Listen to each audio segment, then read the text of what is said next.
BYU. Now joining us is Spencer Hadley in studio. Spencer, we don't always ask you to come in, but when we do, sometimes BYU loses to Michigan 31-0, and we have to account for it. First off, you played for the Raiders. Hearing the 49ers lose, does that mean anything, having kind of been in the Bay Area the last, year and a half? Oh, yeah.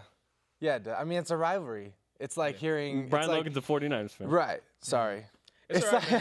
Hey, I tweeted the other day. Sorry, not sorry. It's all good, man. I tweeted the other day when you and Rob were playing, and I said, you know what, I'm rooting for you guys for you guys, not the Raiders. So, right.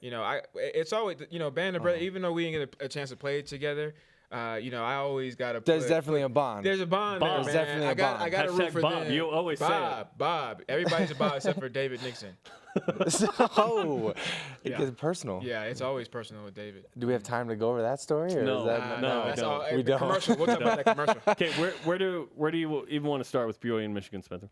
Man. I think the first thing I have to say is we cannot judge this team in the season by this game.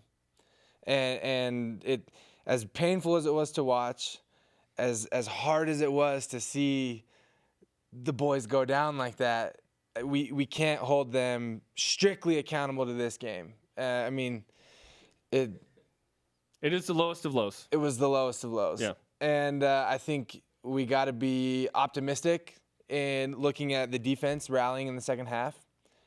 They scored 31 points in the first half, and then we shut them out in the second half. I think that's a positive coming out of the game. I say just burn the film, man. I'm searching for more. You're trying. I can't find them. They're just not there. Don't do it, bro. I know it's digital. Can we delete search. it? Yeah. Spencer, do not search. Even if you had navigation, don't go there. Don't do it. I'm with you. There's a regression to the mean. BYU was very competitive against good teams in the first 3 games. Made 2 great plays. Calm lucky, calm skill, whatever. It doesn't matter. BYU won the first 2. Played against a very good UCLA team who whooped Arizona. Right. Playoff dark horse. We'll see. Right. Okay, so moving forward, what is BYU then? If they're not Michigan, what are they in your opinion? Who are they? And see, I don't know, because I think if you go back, and I know you're just like, oh, if we played this week versus this, but do it with me for a second. If you go back and we take the team that we saw playing against UCLA, which is a solid team, we saw as they routed Arizona, and if you take the BYU team that you saw against UCLA and you pitch them against Michigan, we're having a completely different conversation here today. It is dark in here. It is dark. That night, during the game, it was night. Which was day. Right.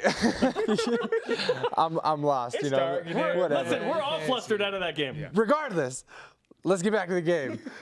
If we see that team versus Michigan, it's a completely different conversation. And I think we have a great team, and we have a very talented team.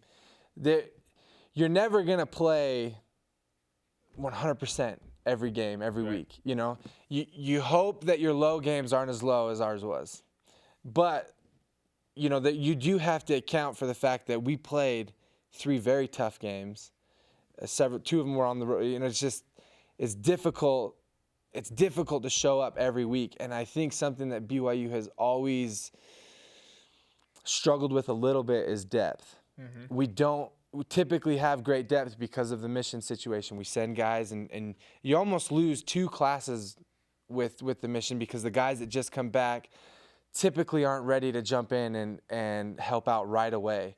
And so it presents it's an issue, and I think that it's been an issue for a long time, is the lack of depth, and I think it kind of showed. We were exposed in this Michigan game. Something that's interesting, man. I thought about the same thing. I said, if this defense and this team played the way they played against UCLA, against Michigan, what would the outcome be? And then I started to really dive deeper into the style that Michigan plays and the Big Ten Conference. And you look at the different body types. You have UCLA, who are athletic, they're talented, they're fast, quicker, shiftier guys.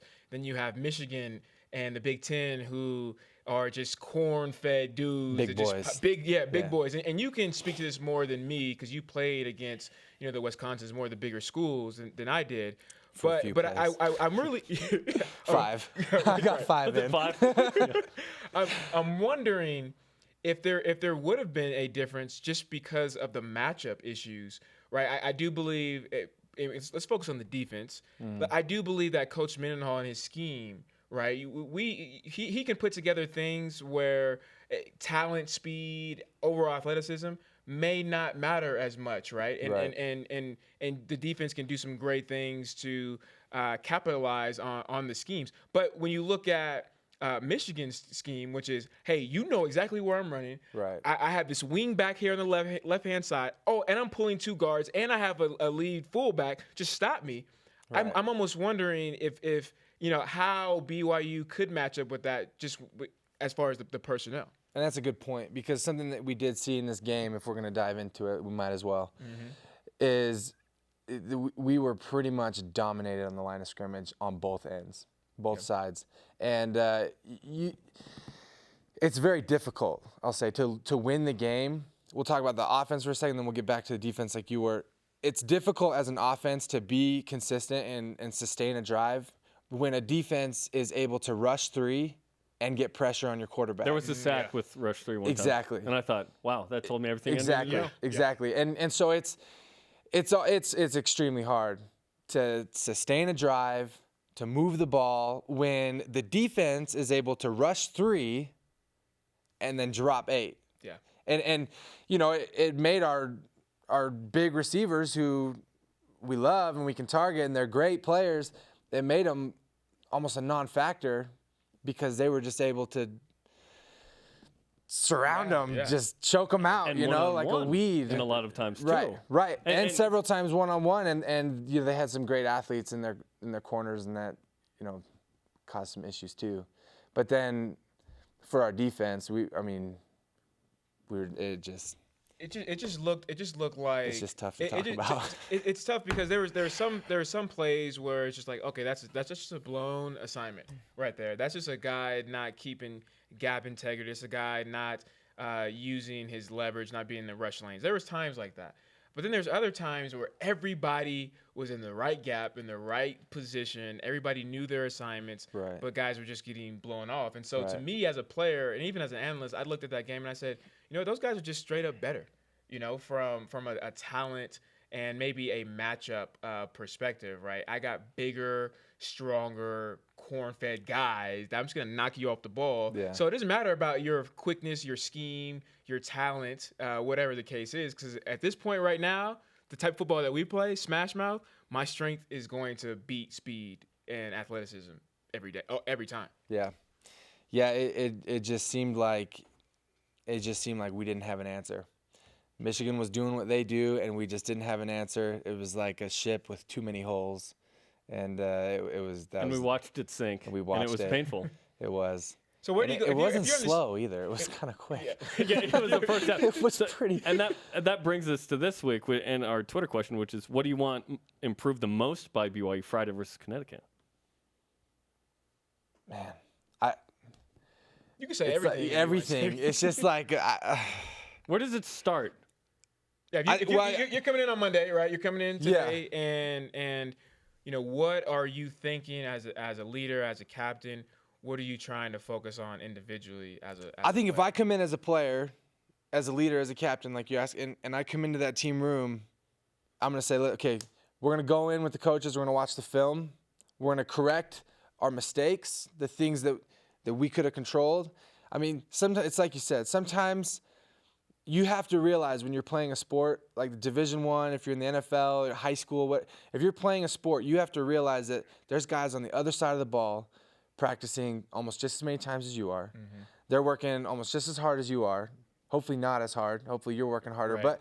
But they're, these are guys they're scholarship athletes. They're, if it's in the NFL, they're getting paid. They're working their tail off to master their craft the same way you are. Yep. So there are plays you're going to get beat. Mm-hmm. You're just going to get beat. But you got to go to the film. You got to look at the mistakes. You got to eliminate them. And then you got to burn the film. There are some times where you learn what you can from it, and then you got to burn the film and move on, and realize, look, we got beat. That's not us. That's not going to be us. I think if I've got to pick, where do we start to really move forward? We have to be more physical at the line of scrimmage on both sides of the ball. Our offensive line has got to dominate, and our defensive line cannot get dominated the way that they did. Great stuff. Can you stick around for another segment? Absolutely. Okay.